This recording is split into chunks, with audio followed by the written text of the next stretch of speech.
Olá, meus queridos, e aí, boa tarde, tudo bem com vocês? Nesse primeiro dia do nosso desafio aí de Romanos, um capítulo por dia, hoje, Romanos 1. Eu vou fazer um formato diferente aqui no meu Instagram, tá bom? Vocês estão acostumados com meus livros no fundo, né? E eu vou fazer um formato diferente, vamos ver se vai dar certo aqui, tá? Vou gravar de uma forma diferente, mas enfim. E aí, você já leu Romanos? Como que tá? Tá gostando? Não tá? Me fala que eu quero saber tudo. Eu vim aqui comentar, né? Primeira Romanos.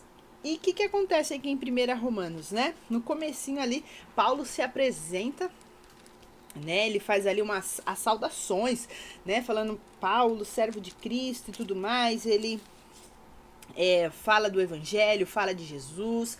Então ele faz uma breve apresentação e logo em seguida, né? Ele fala sobre Roma, porque a carta é para os romanos, né? A igreja lá de Roma, e ele fala que, né, todos que estão em Roma são amados por Deus e são chamados também para serem santos. Então, ele já deixa aí uma evidência, uma das primeiras coisas que ele fala é que os romanos são amados.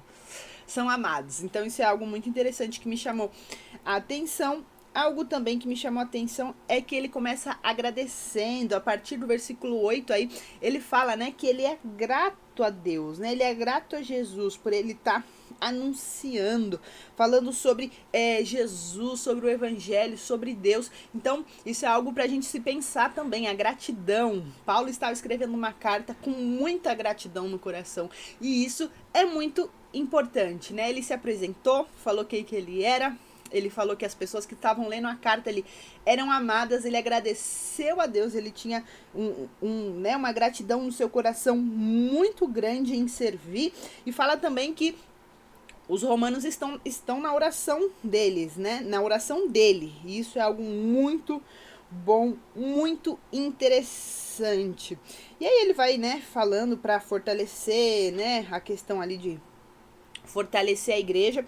E algo que me chamou a atenção no versículo 16, que ele fala, né? Eu não me envergonho do evangelho, porque é poder de Deus para salvar e salvação de todo aquele que crê. Primeiro os judeus e depois os gregos, porque o evangelho é revelada a justiça de Deus, uma justiça que do princípio ao fim é pela fé. O justo viverá pela fé. Essa é uma parte clássica também, né? A fé é algo muito importante e nós só somos justificados pela fé, mediante a fé que Jesus morreu numa cruz por nós. Então isso é algo também muito importante. O justo viverá pela fé. A fé é a certeza e a convicção das coisas que nós não vemos e esperamos. Nós não vemos Jesus, não vimos Jesus morrendo numa cruz, mas nós temos a fé. Por meio da fé, né, que nós somos salvos e que nós somos justificados e que nós vivemos, né? Porque nós temos fé que Jesus vai voltar. Então isso também é algo muito importante aqui. E aí ele fala também sobre a ira de Deus contra a humanidade.